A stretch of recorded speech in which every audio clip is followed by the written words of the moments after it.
Good evening and welcome to the channel's studios here in London with your international news around the world in 5. Sweden's government has announced plans to tighten its gun laws days after the worst mass shooting in the country's history. The gunman, who killed 10 people and himself at an adult education centre in Örebro on Tuesday, had 4 legally owned rifles, 3 of which were found at the school. Sweden's centre-right coalition said it would seek to increase vetting for gun licences and restrict access to semi-automatic weapons.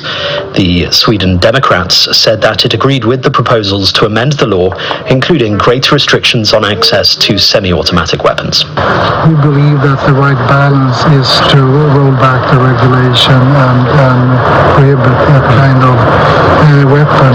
And we do it not, it's important for me to underscore, not based on information of exactly what kind of weapon that was used in this shooting, but given the background that we now have experienced in such a shooting also in Sweden, and that we know that kind of weapon, both with some changes, can become very dangerous, and also that it has been used.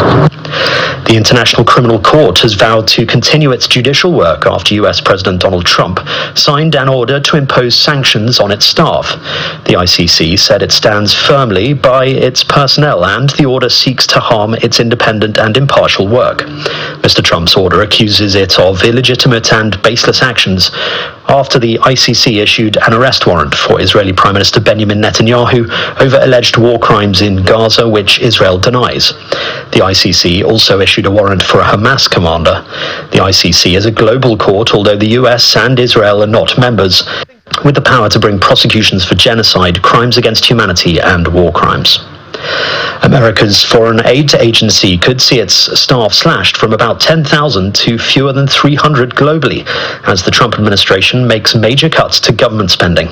All but a handful of essential staff are already set to be placed on administrative leave at midnight on Friday, including thousands based abroad. An online notice says a plan is being prepared for return travel and the termination of non-essential contractors. Trump's cutbacks to US aid, championed by his cost-cutting advisor Elon Musk, have upended the global aid system, with hundreds of programs already frozen in countries around the world.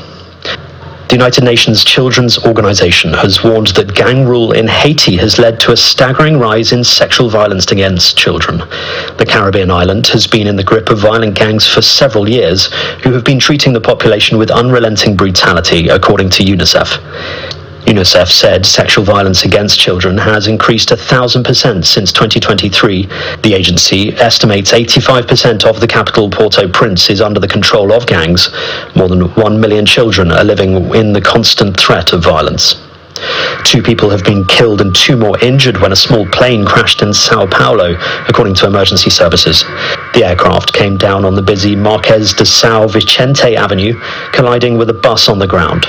A passenger on the bus and a motorcyclist hit by debris were taken to hospital, while those who died were aboard the plane.